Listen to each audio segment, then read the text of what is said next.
Tes tes. Ya. Tes. Selamat malam Pak Yusuf. Halo, Halo. malam Pak. Malam. Suara jelas gak? Jelas Pak. Nah, suaranya Pak Oke. Yusuf jelas. Saya takutnya saya di rumah sakit, dia punya internetnya kurang bagus. Oh, tapi ini cukup lancar Pak. Videonya Ah, bagus, audionya juga bagus. puji Tuhan kalau gitu. Puji Tuhan, puji Tuhan. Nah, ini kita pemanasan dulu nih sambil nunggu teman-teman yang lain join ya. Boleh, boleh. Ya. Gimana kabarnya Pak? Di rumah sakit aman-aman? Bosan. Ya, ya, ya, ya. Pegal, nggak bisa kemana-mana soalnya kita kan ada tes PCR. Oh, Nah, oke, oke, setelah oke. tes PCR ini nggak boleh keluar lagi. Oke, oke, oke. Berarti ya Iya, mini lockdown mungkin ya. benar. Kayak jadi berasa diisolasi malahan. Oh, ya juga sih ya, nggak bisa kemana-mana Iya, karena itu ya. benar, benar. Oke, oke, oke. Ini sudah mulai rame, ini sudah 10 orang nih ya. Halo teman-teman, Sobat Bitrate dan juga teman-teman dari Ciu Saham ya. Welcome di live Instagram Bitrate Elliotician. Kita hari ini juga kedatangan tamu istimewa Pak Yusuf dari Ciu Saham ya. Kita tunggu sampai jam 8 nih baru kita eh, mulai live IG-nya.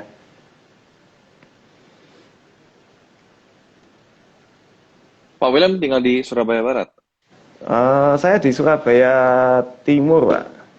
Jawa Timur, iya, iya. Surabaya Timur. Soalnya biasanya sekarang anak muda banyak kan di Surabaya Barat. Ya, Surabaya Barat emang lebih kekinian mungkin ya. Beginian Cuman ya. di timur juga nggak kalah kok, Pak. Nah, kalau ya, iya, iya. Nggak kalah. Ya, ya, ya, ya. Nah, ini teman-teman udah mulai rame nih, 12 orang. Kita rame juga nih. Ya. Oh, di sana gimana, Pak? Suasananya aman-aman aja. COVID kok di Jakarta bagaimana? Aman sih. Nggak terlalu, udah longgar banget sekarang sih. Udah longgar banget ya? Iya, iya. Ya, ya, ya, mantap, mantap. Kalau di sini juga longgar nih, harusnya juga sudah mulai kelihatan ya.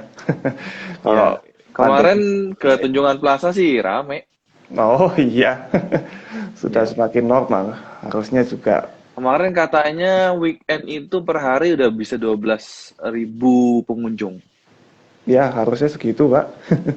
Iya, Kita memang sudah hampir lewat nih masa pandeminya. benar, benar, benar. COVID sudah semakin mereda, saham makin cuan ya, Pak ya. Ah, lumayan, lumayan dikit. Lumayan, lumayan. Oke nih, udah jam 8. Kita mulai ya. Boleh, boleh. Oke. Oke, selamat malam kembali untuk teman-teman Sobat Fitrit yang sudah tune in di live IG kami. Eh, ya, hari ini kita akan membahas mengenai kenaikan tarif PPN ya, yang naik dari 10% ke 11%. Nah, dampaknya juga ke sektor consumer goods ya di pasar saham bagaimana. Hari ini kita akan berbincang-bincang bersama dengan founder dari Ciu Saham bersama Pak Yusuf. Selamat malam Pak Yusuf. Malam, Pak William. Malam Pak. Bisa mungkin diperkenalkan terlebih dahulu bagaimana Pak Yusuf ceritanya sampai bisa mendirikan Ciu Saham dan mungkin perjalanannya di pasar saham bagaimana Pak? Monggo. Oke, saya buka rekening RDN tahun 2014.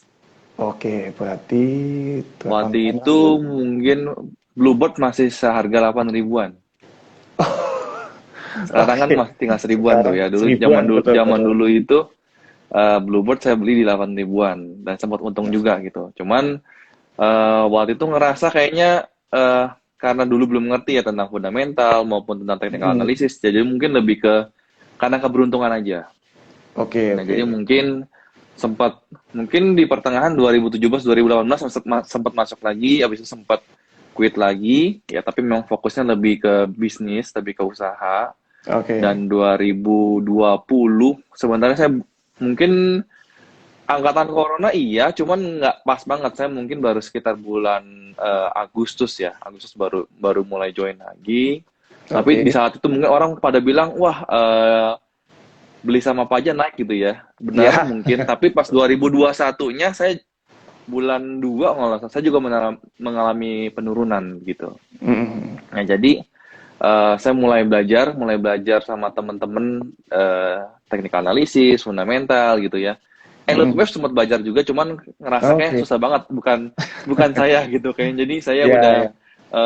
hampir lupa kayaknya, hampir lupa. Jadi sekarang memang lebih fokusnya ke fundamental, lebih fokusnya Mm-mm. lebih ke investing jangka panjang. Cuman memang karena saya pernah belajar teknik analisis, jadi saya masih pakai juga, Pak.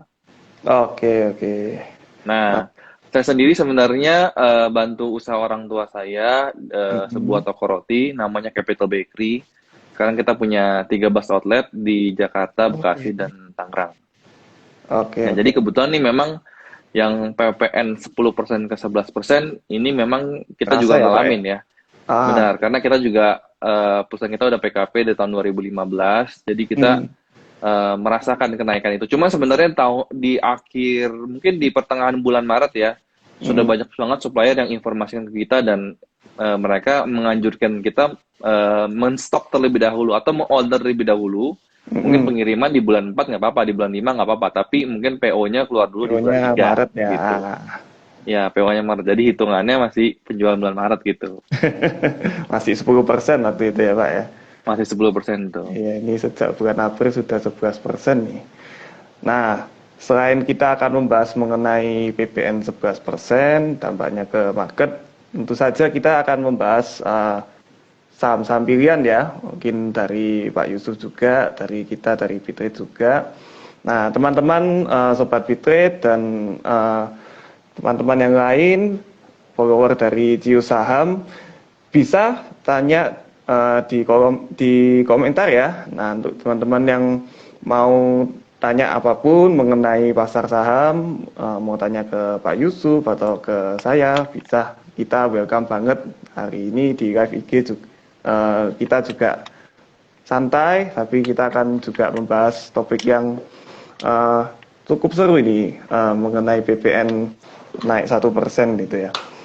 Nah, langsung to the point aja nih. Nah, kita sudah masuk ke periode bulan Ramadan ya, di bulan April ini.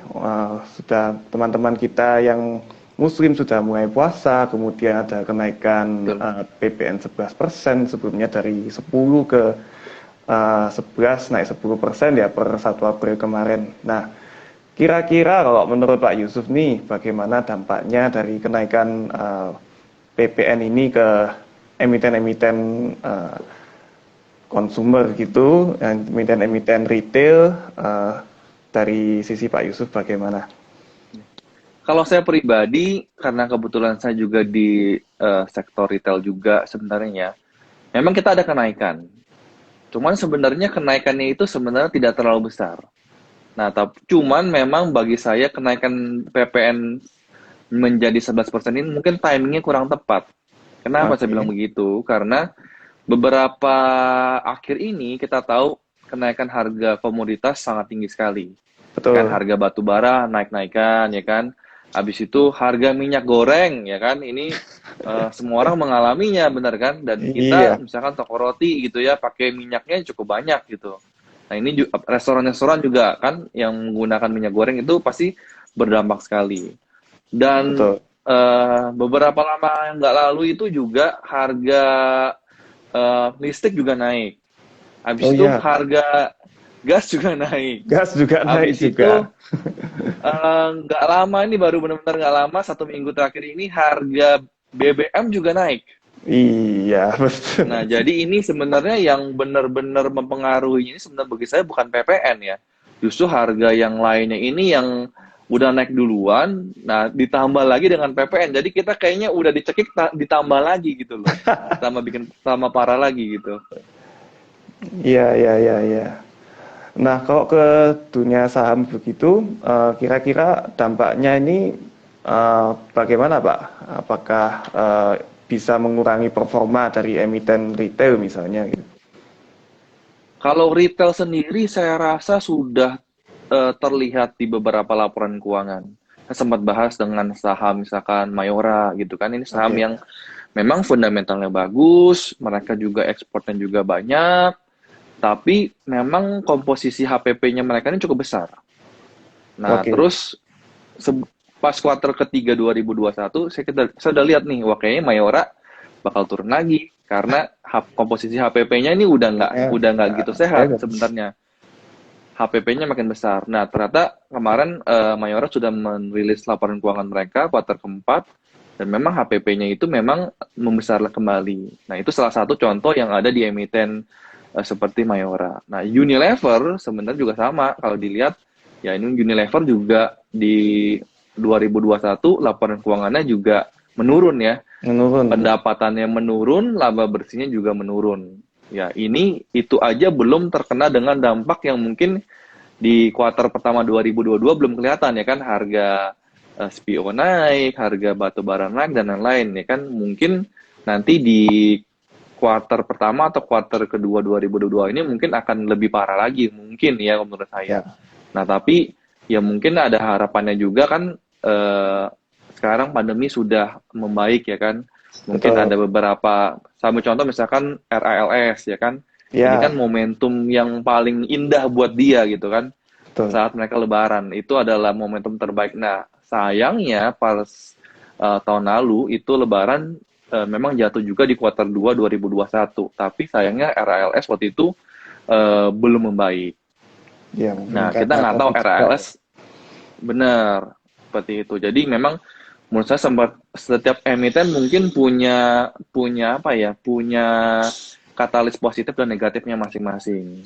Jadi memang kita harus pelajari betul sebenarnya sih bisnisnya seperti apa. Misalkan perusahaan Cleo air minum, Air mereka minum, terbesar itu mereka ada transportasi, ya kan airnya sih nggak seberapa, cuman ya transportasinya, distribusinya transportasinya. ini kan mereka menggunakan truk-truk. Nah, otomatis dengan kenaikan harga BBM ya kan yang lebih dari 10% ini ya tentu akan memberatkan kos mereka.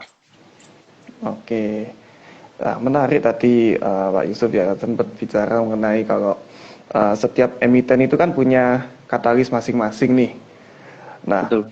bagaimana tipsnya secara sederhana gitu, kita bagaimana caranya kita bisa menemukan katalis mengenai emiten tersebut.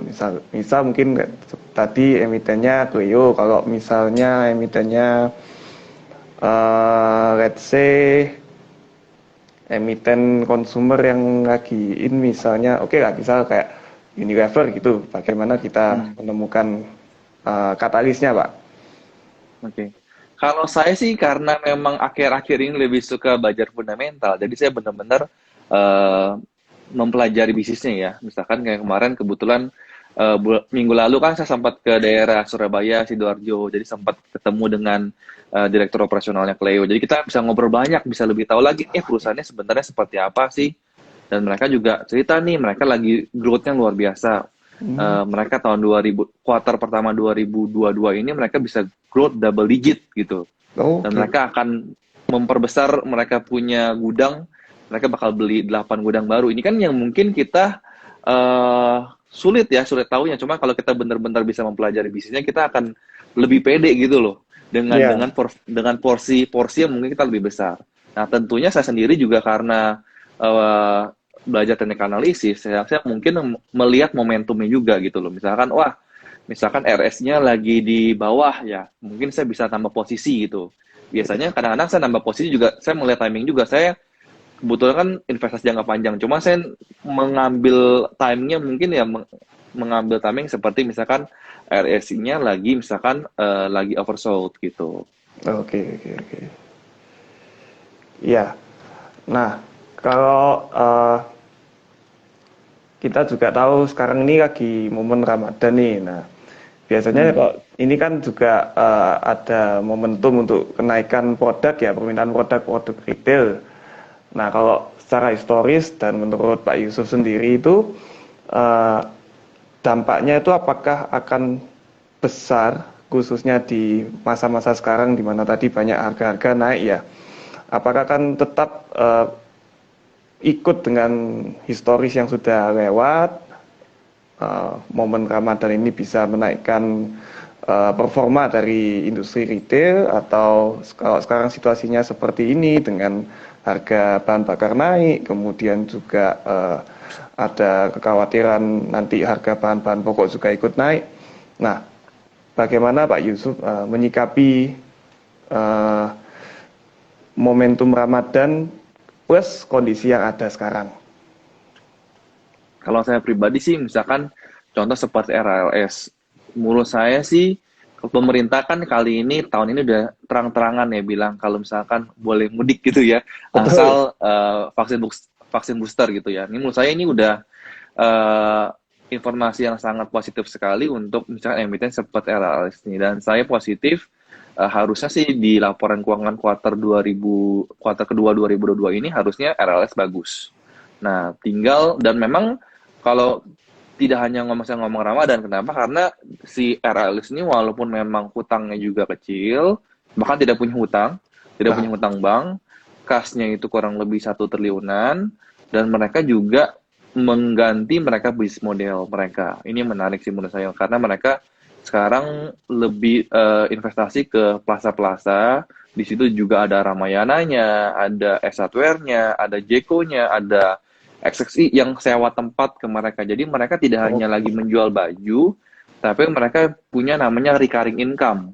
Yang misalkan mereka nggak harus jual dari baju. Jadi ini menurut saya sih sentimen yang bagus. Cuman kan memang kan harganya belum naik kemana-mana gitu kan. Ya, Saya masih. sendiri ini RALS udah megang sekitar setahunan, Pak. Udah megang setahunan.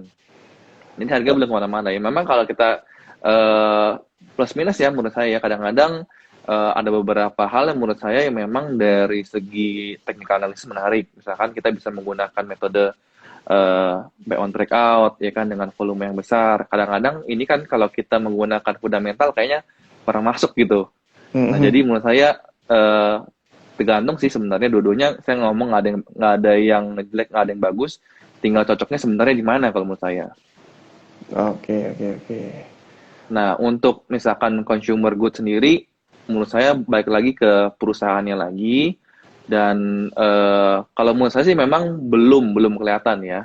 Seperti ICBP juga, ya walaupun sebenarnya eh, pendapatannya naik, tapi mereka punya laba bersih secara nominal itu turun sebenarnya karena kebetulan memang kan ada hutang berbunga yang cukup besar. Nah, ini Mhm. mungkin juga jadi kurang menarik sebenarnya ke depannya kalau menurut saya. Jadi bagi sebenarnya memang PPN pengaruh, cuman balik lagi ke masing-masing perusahaan ya, karena kan manajemen setiap perusahaan berbeda-beda sebenarnya. Dan saya juga sempat bikin video juga, misalkan gara-gara CPO naik, ada beberapa saham yang menarik seperti mungkin AALI, seperti LSIP. Hmm. Tapi tentu juga ada saham yang dirugikan karena kan kelapa sawit ini yang pengaruh ke Nah, itu consumer good dia. juga.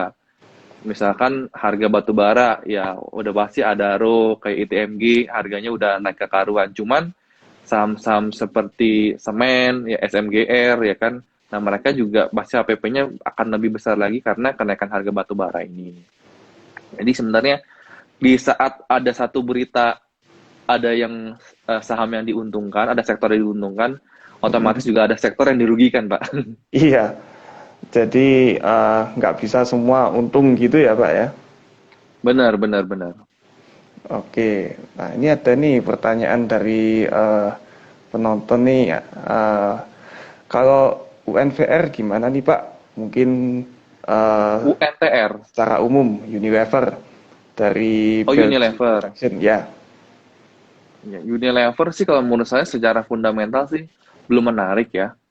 Belum menarik, dan kalau memang sudah punya, saran saya ya melihat dulu ya nanti kuartal pertama 2022 ada perubahan nggak. Nah, kalau so far sih sekarang belum ada perubahan dari fundamental. Cuman kalau nggak salah Mhm. eh, UNVR ini terakhir udah di atas MA20. Saya nggak tahu benar nggak sih? Karena saya nggak gitu perhatiin coba. Ya, sebentar coba saya lihat.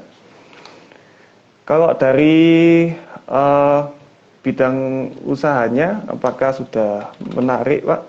Unilever Kalau menurut saya belum ya. masih belum ya? Kalau menurut saya belum dan sekarang kan sekarang emiten makin lama makin banyak, Pak. Betul, betul, Nah, ada lebih dari 700 gitu. betul. Sedangkan menurut saya kita ini harus di bawah 10. Jadi harus pilihnya benar-benar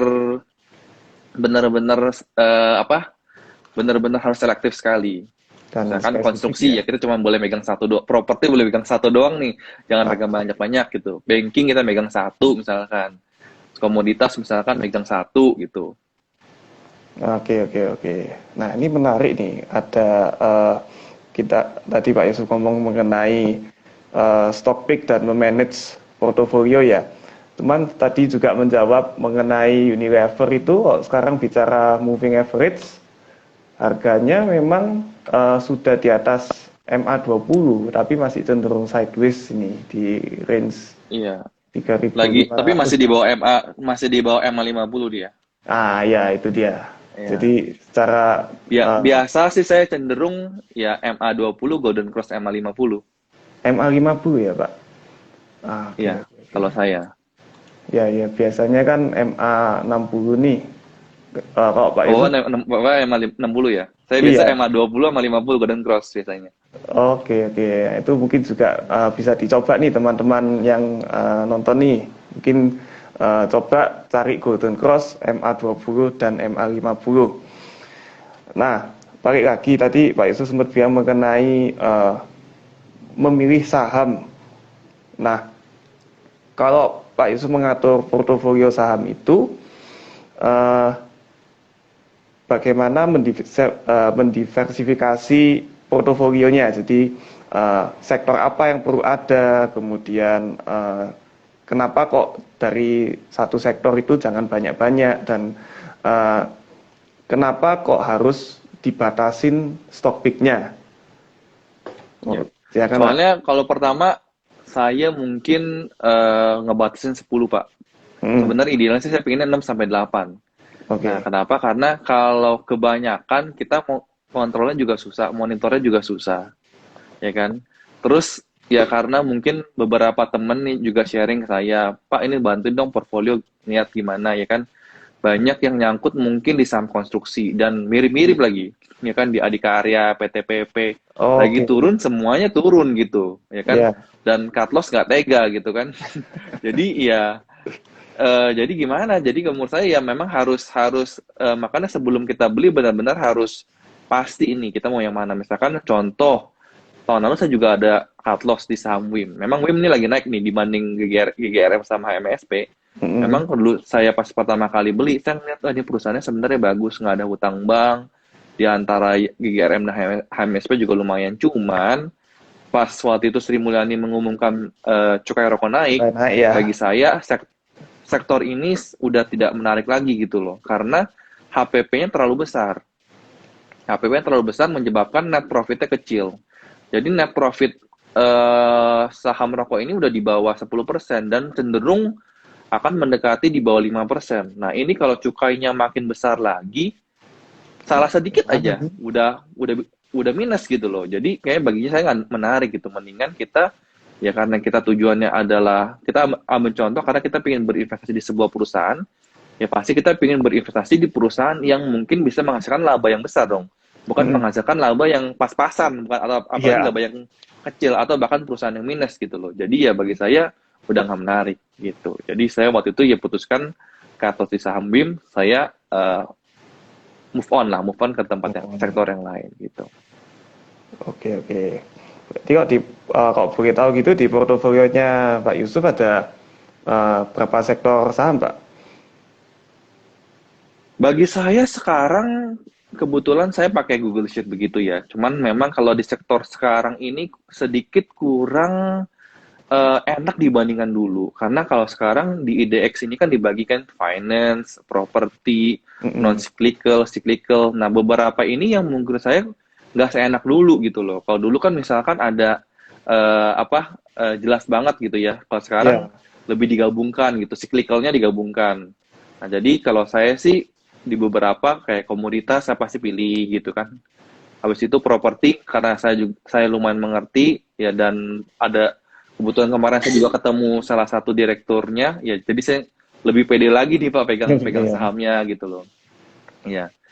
Habis itu finance kan menurut saya akan diuntungkan, apalagi finance ini eh, bisa dibilang katalisnya selalu positif nih, belum ada negatifnya. Apalagi misalkan di US nanti mau naikin lagi kan suku bunga, The Suku Fed menaikkan bunganya, suku bunga betul. ini, walaupun memang BI belum menaikkan suku bunga, tapi kan saya rasa cepat lambat nanti akan menaikkan ya.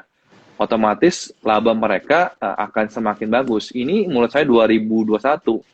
Ya, kalau misalkan memang emiten bankingnya itu yang memang perusahaan yang bagus, otomatis menurut saya 2022 akan semakin bagus lagi lah. Oke, berarti ada eh, finance, terus komoditas, kemudian properti ya Pak ya? Properti saya ada megang. Oke, oke, Tapi oke. kalau konstruksi saya ada satu lagi minus, Pak. Oh, iya, iya, iya. Memang sektor konstruksi ini lagi banyak yang koreksi ya, banyak yang turun tren gitu. Betul, banyak yang koreksi. Cuman memang kebetulan saham yang saya pegang ini perusahaannya ini tidak ada hutang bank. Jadi bagi Oke, oke. saya masih masih oke, dan saya memang lagi average. Tunggu di atas MA20 saya mau average down lagi, Pak. Oke, oke, oke, oke. Ya, ya.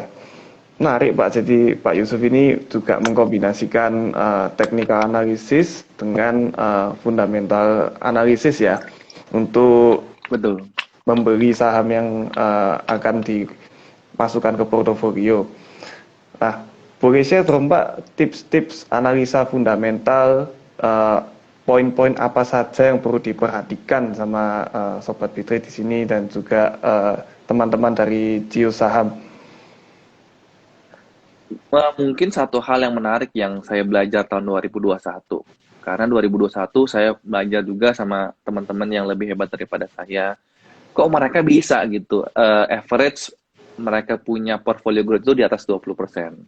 Nah, Oke. terus pertanyaannya, kenapa dia bisa, kita nggak bisa gitu kan? Ah, Ya kan, pertanyaan kenapa begitu? Jadi, ya saya pelajarin karena mungkin ya ujung-ujungnya kan saham yang kita pilih apa gitu kan.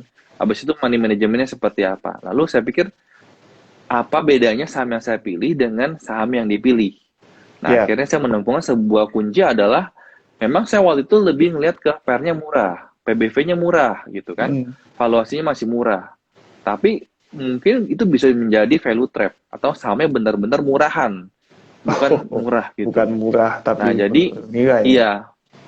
Nah, jadi akhirnya saya mengenal sebuah yang namanya mungkin yang dipakai dari Peter Lynch, yaitu kita berinvestasi di perusahaan yang berkembang, Pak.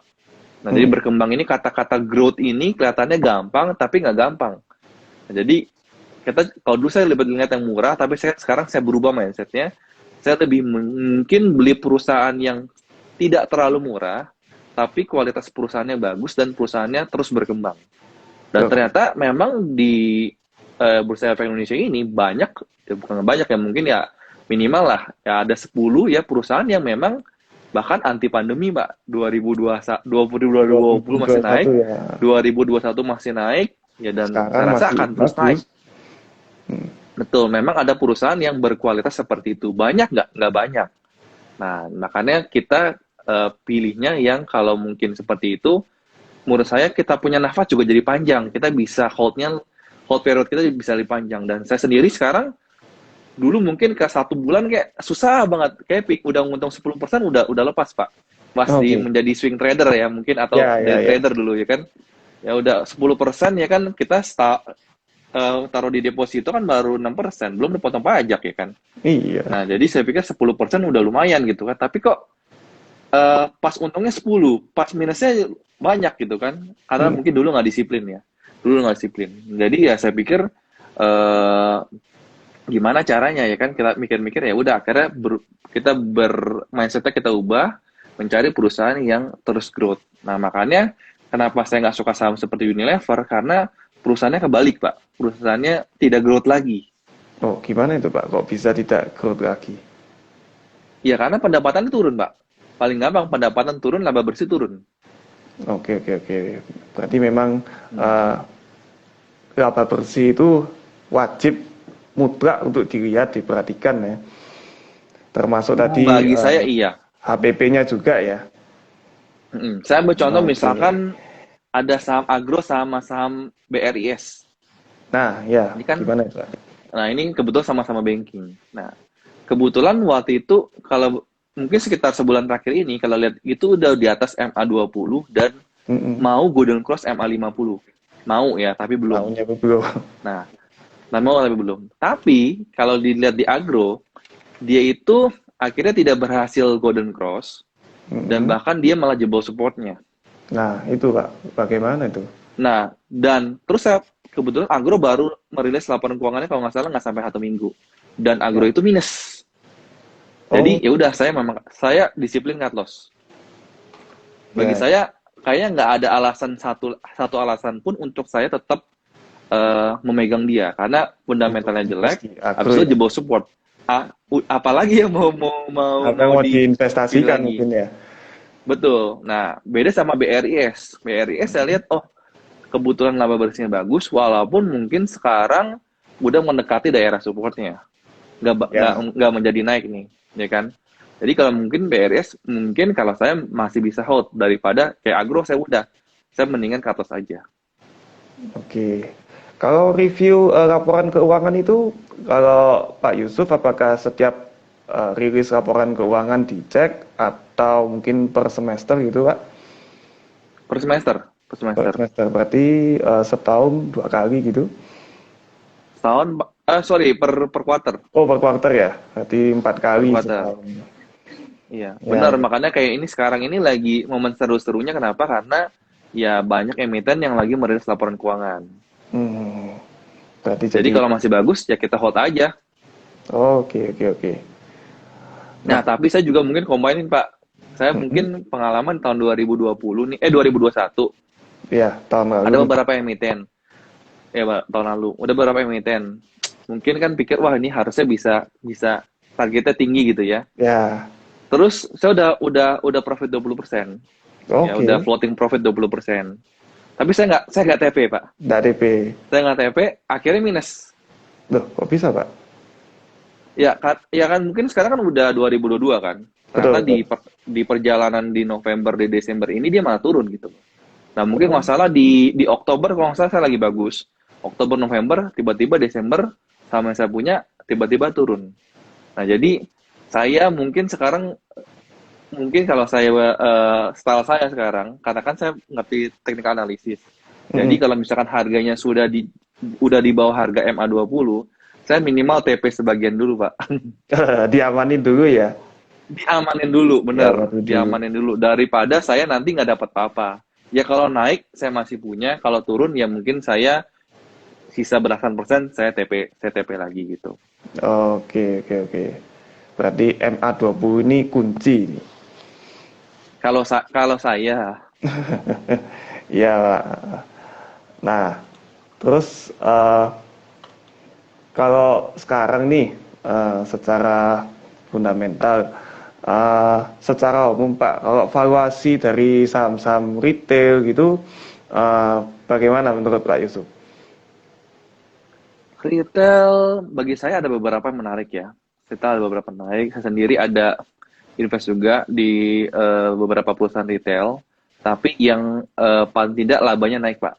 Atau Ya, pendapatan naik. Nah, tapi kalau misalkan yang labanya turun, kayak Mayora, kayak Unilever, saya udah nggak lihat. level. Oke, oke. Gitu. Walaupun kalau nggak salah, saya mau contoh S Hardware. Nggak salah S Hardware juga lagi naik beberapa hari ini kalau nggak salah ya.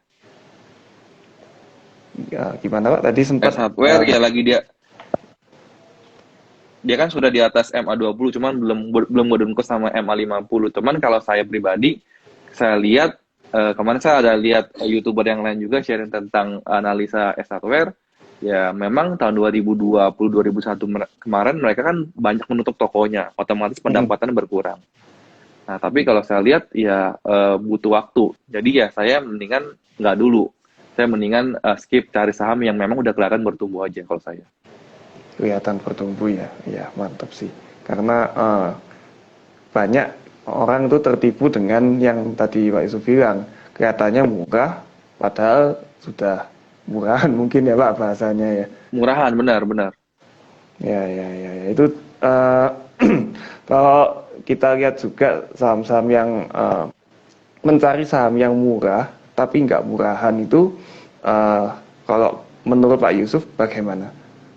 Selain mungkin lihat dari net profitnya yang naik terus nih, Kalau menurut apa saya yang paling bisa ya di. kita bisa ngelihat misalkan contoh LSIP. LSIP saya juga pernah Asik. bikin videonya juga. Waktu itu kebetulan lagi kerja sama sama Stockbit ya kan, pakai screener mereka ya kan, cari pair sama PBV.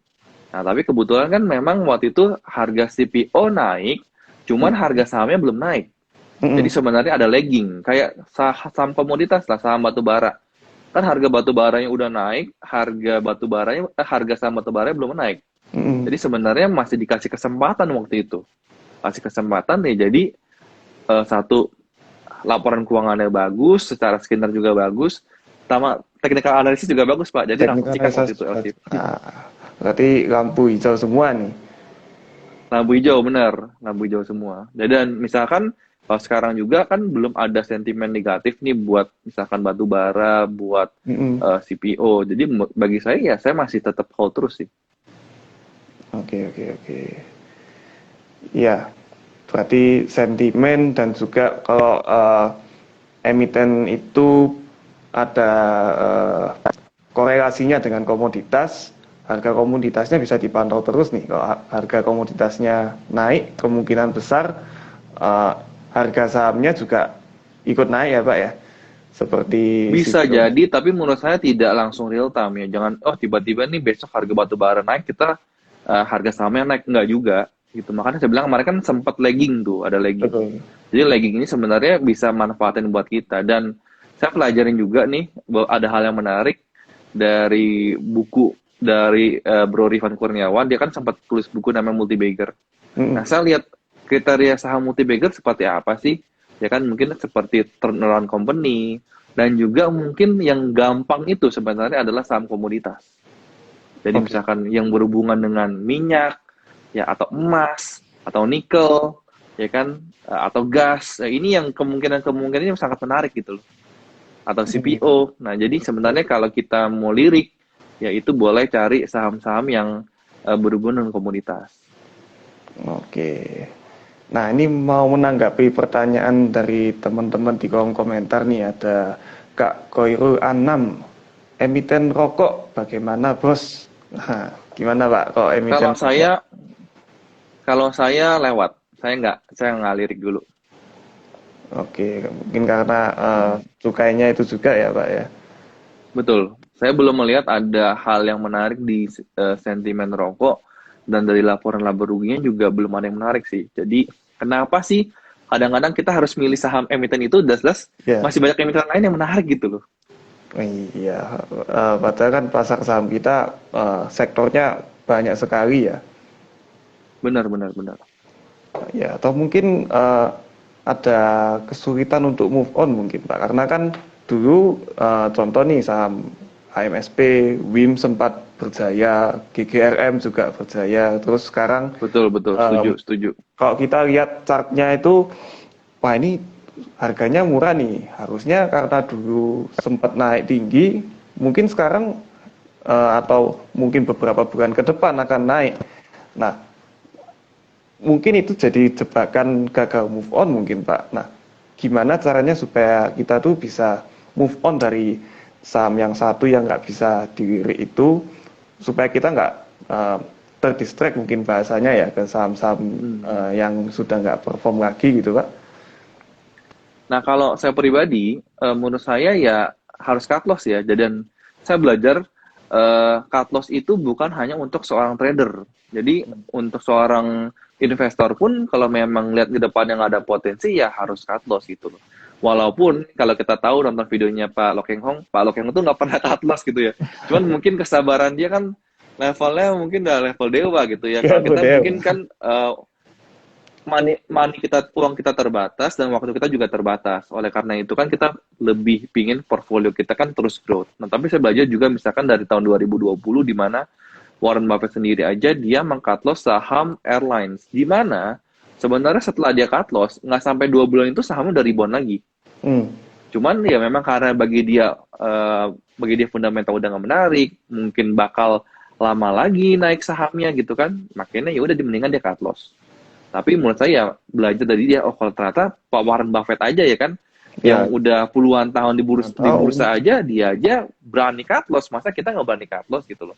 Yang penting sih alasannya jelas aja, misalkan kalau kita trading ya jelas, kalau misalkan kita trading plannya seperti ini, cut lossnya di jebol support harus cut loss, ya kita harus disiplin cut loss.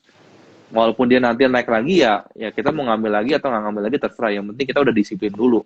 Permasalahannya, ya mungkin banyak orang yang saya ngalamin sendiri juga mungkin ya. Kita mungkin punya grup Telegram atau gimana. Di Mm-mm. saat kita profit pasti kita pamer kita punya profit, kita profit berapa persen segala macam. Mm-mm. Tapi karena mungkin ketidakdisiplinan kita cukup satu kali saja, kita punya portfolio mungkin bisa langsung hancur gitu loh. Jadi bagi saya itu disiplin tuh ke dalam trading sangat-sangat perlu sekali gitu, diwajibkan. Cuman kalau investing ya kan investing ya Mm. kamu lifetime-nya panjang, kalau kamu nggak cut loss pun karena kamu punya alasan yang kuat ya nggak apa-apa gitu. Karena kan kamu investasi jangka panjang. Tapi kebalikannya lagi kalau misalkan investasi sedangkan kamu lihat perusahaan ini udah nggak menarik, manajemennya udah nggak menarik nih, yang ngapain kita masih megang. Saya mencontoh misalkan RLS nih. RLS ini dari tahun lalu mereka tuh buyback perusahaan mereka karena mereka punya kas sekitar 1 triliun. Jadi bayangin nggak Mm. di saat emiten ini lagi mungkin pendapatan lagi berkurang, mereka masih positif ke depannya mereka bakal growth. Jadi ya kita masih percaya nih manajemennya masih mau. Jangan sampai ada emiten yang kemarin udah kepemilikan sahamnya udah 0% kalau nggak salah. Ah, itu Jadi sempat bener-bener juga tuh. bener-bener dibuang gitu loh. Jadi ya kalau saya sih juga lihat salah satunya itu porsi masyarakatnya berapa persen di sebuah saham, sebuah emiten. Kalau misalkan udah di atas 50%, saya pasti udah nggak pegang. Nggak dilirik juga nih. Udah ngalir juga. Mungkin contohnya salah satu yang saya miss juga LPPF. Karena waktu itu LPPF. masyarakatnya di atas 50%, Mm. cuman harganya naik terus. Cuman ya saya pikir karena itu adalah saya punya trading system, jadi kalau misalkan masyarakatnya di atas 50%, saya nggak akan sentuh. Jadi mau dia naik, mau nggak dia naik, ya berarti bukan jodoh saya aja gitu. Rezeki nggak kemana-mana ya Pak ya. Benar-benar. Daripada nanti kita pusingin, ya kan? Ya, Bingung nanti mau jual udah nggak bisa. udah keburu dagang mungkin ya. Betul. Nah, ini satu lagi nih. Nah, kalau misalnya sudah ada di dalam, itu eh, bagaimana Pak? Apakah kita langsung cut loss atau ada strategi mungkin dari Pak Yusuf itu mengenai cut loss saham baik trading maupun investing Pak? Kalau menurut saya, kalau sudah terlanjur dan tidak ingin cut loss, ya mungkin bisa average down dengan mungkin setelah di MA20. Biasa saya menggunakan itu. Jadi ini kan karena kan hidup kita panjang, kita banyak melakukan eksperimen, Pak. Saya juga Ya, pernah nyangkut misalkan di BHIT.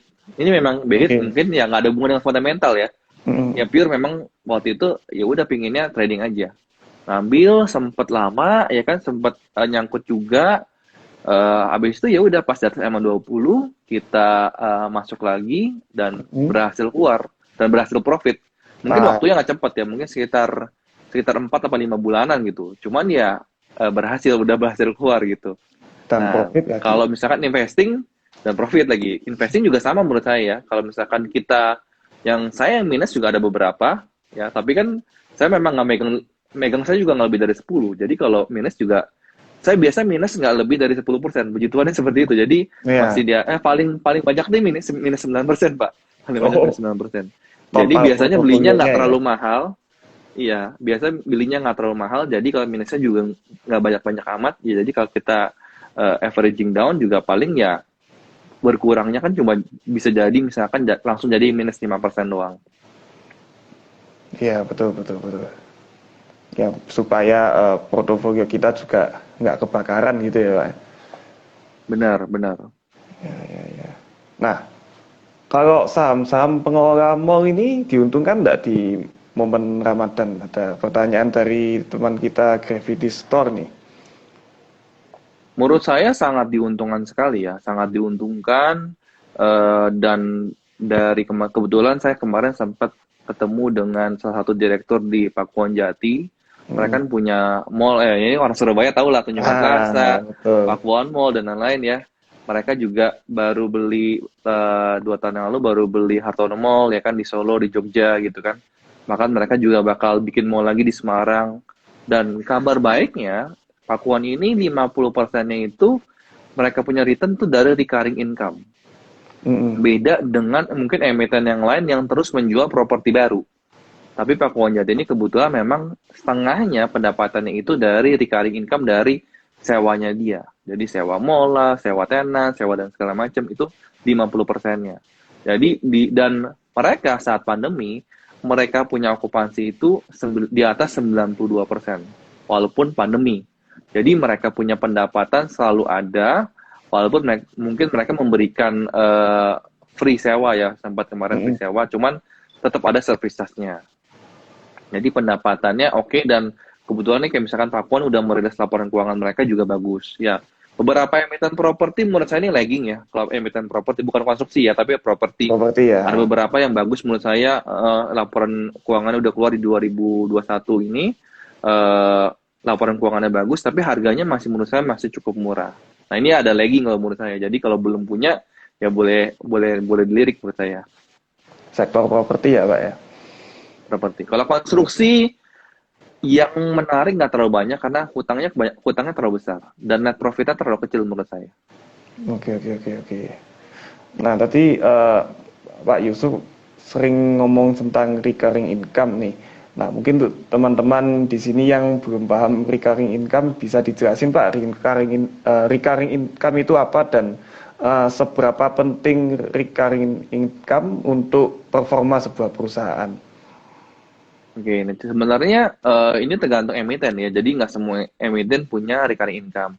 Nah, recurring income itu sendiri adalah pendapatan yang bisa kita dapatkan secara terus-menerus. Ya, beda sama misalkan contohnya di properti. Ya, ada orang yang misalkan seperti Pakuan Jati, mereka punya mall di Casablanca, ya kan. Jakarta punya mall misalkan di Gandaria City, di Blok M Plaza gitu kan. Nah, itu kan sewa. Sewa kan tenan bayar kepada mereka. Jadi memang sektor properti ini tidak harus terus-menerus jual properti, jual rumah, jual apartemen gitu kan. Nah, mereka juga punya bisnis yang recurring income. Nah, saya rasa sebenarnya hampir semua ya, tapi beberapa misalkan seperti Suma Record, mereka kan juga punya mall. Nah, itu juga mendapatkan recurring income buat mereka juga. Seperti BSDE, mereka juga kerjasama supaya misalkan ada project yang besar, mereka juga dapat recurring income juga. Jadi tapi mungkin porsi SMRA dan BSDE untuk recurring income-nya nggak seperti Pakuan Jati yang 50% gitu. Cuman Hmm, menurut saya ya pasti mereka tetap punya gitu. oke, jadi untuk recurring income seperti itu ya, yang penting pendapatan yang continue mungkin bahasanya ya. Betul. Ya, ya, ya, ya. Nah, ini juga ada lagi nih yang tanya mengenai era, Pak, di masa-masa Ramadan dan gimana kalau era kena tarif PPN yang naik? Ini dari Kak Melani. Era menurut saya sebenarnya yang saya kurang suka dari era sekarang ini mereka mulai tidak fokus gitu loh.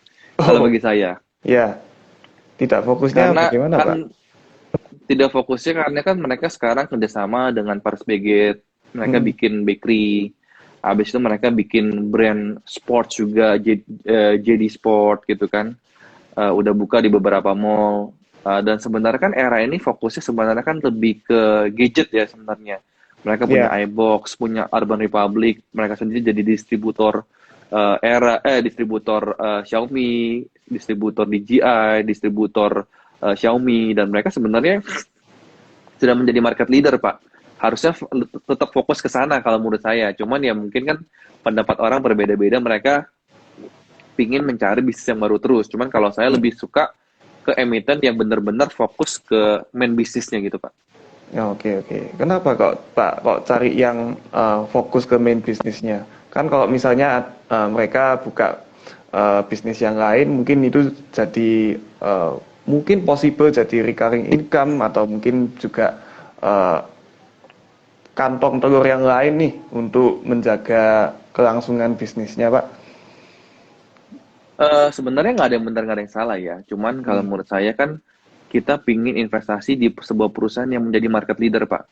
Jadi Hmm. market leader di bidangnya. Sedangkan sebenarnya era sudah dan harusnya dia bisa memaksimalkan di bidangnya itu sendiri gitu. Cuman mungkin dari gadget mungkin sama-sama retail, cuman mungkin lebih pingin ke F&B, lebih pingin mungkin ke apa dengan sports gitu kan. Hmm. Mungkin memang kayak yang di bakery mereka memang joint venture, Pak. Bukan, cuman bagi saya sih saya lebih suka perusahaan yang fokus gitu. Misalkan seperti ASI kan punya auto Hmm. juga, punya Betul. UNTR gitu kan. Nah, saya sendiri lebih suka anak perusahaannya, Pak, daripada Eh, ASI-nya gitu. Karena ASI kan induknya. bisnisnya terlalu besar sekali, punya iya induknya, punya properti, punya apa, terlalu banyak gitu, Pak. Hmm. Padahal kan kalau punya banyak lini bisnis itu kan menunjukkan kekuatan perusahaan yang besar, Pak. Benar, benar, itu nggak salah. Cuman kan contoh nih, Pak, kita tahu orang terkaya di Indonesia. Sebenarnya dia cukup satu emiten aja udah cukup, Pak, BCA. Dia nggak butuh yang lain. Ya Ya kan itu. dia nggak butuh yang lain, cuman dia market cap-nya udah mau 1.000 triliun gitu kan. Jadi ya Nah itu itu. udah lebih dari cukup gitu. Nah, truth to be told nih, rahasia orang kaya di Indonesia fokus di satu usaha. Ya, ya, ya. Betul sih Pak. Memang kalau kita fokus ya termasuk mungkin di trading itu, misal kita terlalu banyak open eh, posisi atau kita beli banyak emiten gitu, akhirnya kita jadi nggak fokus. Terlalu banyak yang diamatin, kita jadi tidak bisa memaksimalkan analisa kita, profit kita juga jadi berkurang karena ada banyak eh, distraksi ya. Memang fokus itu penting, penting banget sih. Ya, Nah, ya. Pak William, ada nggak salam menarik nih mungkin, Pak? Sharing Nah, ke teman-teman. itu dia yang mau Giliran saya nanya nih, uh, Pak. kita bahas nih. Nah, kalau saham-saham yang menarik ya, ini saya sambil uh, buka TradingView nih.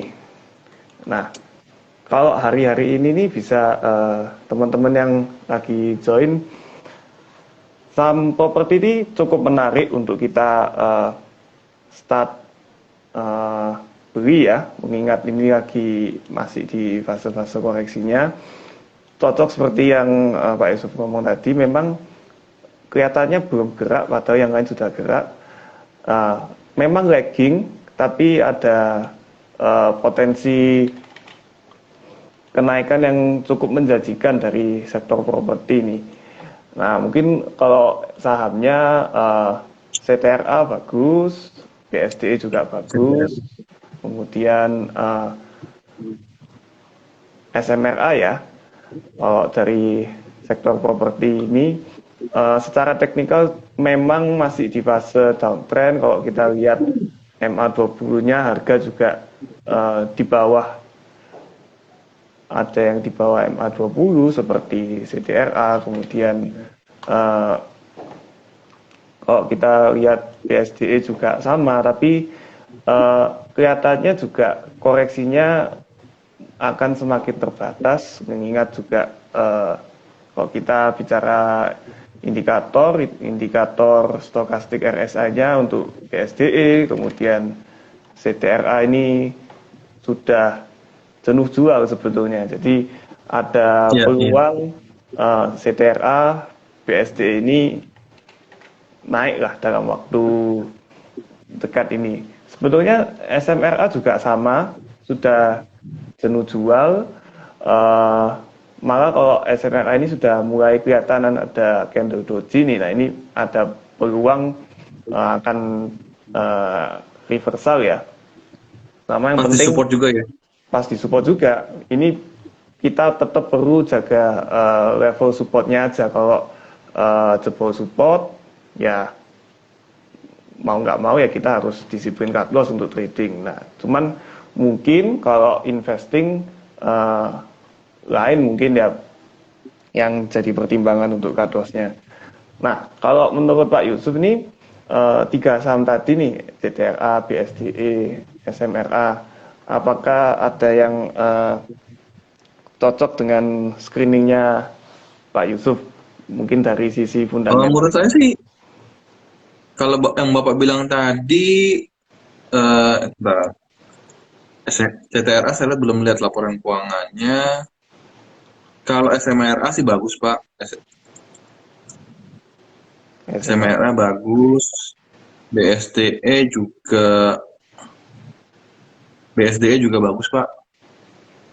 Nah, ini kalau kita bicara fundamentalnya bagus, kemudian teknikalnya juga ada indikasi ini katanya akan reversal nih. Ini mungkin teman-teman yang join bisa mulai ngelirik nih SMRA, BSDE, ada potensi reversal dan juga secara fundamental sahamnya bagus.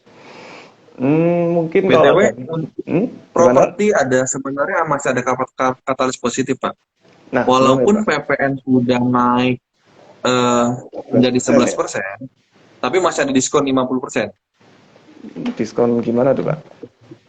Jadi kalau PPN-nya kemarin itu kan didiskon 50%, walaupun PPN-nya 10%. Oke, oke, oke. Nah, jadi sekarang ini walaupun PPN-nya naik masih ada diskon 50%, Pak. Ya, jadi itu juga membuat emiten-emiten properti ini cukup cantik lah dilihat untuk investor-investor. Betul, dan kebetulan memang karena suku bunga belum dinaikkan, jadi cenderung tahun ini bunga KPR itu masih cukup rendah, Pak. Nah, itu juga katalis positif besar nih untuk Benar. emiten Ini BCA properti. lagi ngeluarin promo fix 5 tahun bunga 5,88%. Nah, itu bisa dimanfaatin tuh. Mungkin Nah, kapan lagi gini? Soalnya nanti menurut saya kalau misalkan The Fed terus-terusan naikin suku bunga, nggak mungkin BI nggak naikin sama sekali. Dan ya, otomatis nanti juga bunga-bunga dari bank kesayangan kita itu udah pasti juga ikutan naik pasti. iya, iya, iya. Memang perlu diwaspadai ya. Nah, ngomong-ngomong tadi soal suku bunga nih Pak. Nah, mungkin teman-teman di sini juga ingin tahu banyak kalau kita lihat di berita, kemudian di influencer-influencer saham itu bicara selalu mengenai suku bunga The Fed. Menurut Pak Yusuf itu signifikansinya itu apa ya Pak? Kenapa kok sampai dibicarakan segitunya suku bunga The Fed? Ke Indonesia apa di US market, Pak? Di Indonesia aja. Kalau di Indonesia sebenarnya kan kita juga sama, misalkan harusnya kalau The Fed naikin suku bunga biasanya BI ikutan. BI ikutan, cuman karena memang kemarin The Fed naikin dengan terlalu tinggi, BI tidak menaikkan suku bunga. Nah, biasanya suku bunga di bank kesayangan kita itu lebih tinggi daripada acuan BI. Dari segi deposito maupun dari segi KPR atau pinjaman yang lainnya. Nah, kenapa suku bunga ini sangat penting sekali? Karena misalkan ya, kalau suku bunga ini tinggi, otomatis ya kan, misalkan kita mau orang yang punya uang lebih, ya kan? Nah, kita bisa investasi di properti, ya kan? Kita bisa investasi, misalkan kita bisa pinjem modal kerja kita, ya kan? Lewat bank. Nah, kalau bunganya rendah, kita berarti pemerintah semakin ingin kita menggunakan kredit. Jadi supaya kita berinvestasi, supaya kita pinjam uang dari bank untuk kita berusaha, untuk kita berinvestasi. Tapi kebalikannya, kalau misalkan ekonomi kita sudah mulai membaik, nah otomatis nanti BI itu juga akan mulai menaikkan suku bunga. Gitu. Kebalikannya daripada sekarang ini kan pemerintah mungkin melihat ekonomi kita belum terlalu puas dengan hasil dengan pertumbuhan ekonomi kita, otomatis ya pemerintah belum menaikkan suku bunga. Nah, ini supaya apa? Nah, harusnya kita sebagai pebisnis atau sebagai investor ini memanfaatkan momentum seperti ini, karena nanti itu suku bunganya naik lumayan, Pak. Kalau naik 2-3% aja udah lumayan. Dulu KPR itu sekitar 8,5%, floatingnya sekitar belasan persen. Sekarang floating baru sekitar 10,5%, dan fix kebanyakan di sekitar Ya kalau kayak Bank BCA sekitar di bawah 6%, Bank Panin di bawah 6%, ya.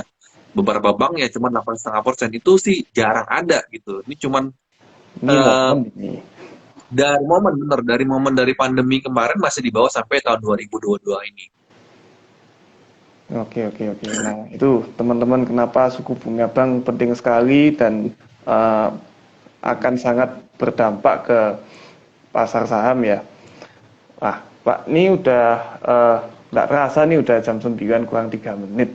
Nah, mungkin ada nih closing statement dari Pak Yusuf tentang eh, pasar saham secara umum, tips untuk berinvestasi dan trading di pasar saham. Menurut Pak Yusuf bagaimana yang bisa di-sharekan nih ke teman-teman yang udah join sama kita selama 1 jam nih Pak. Monggo Pak.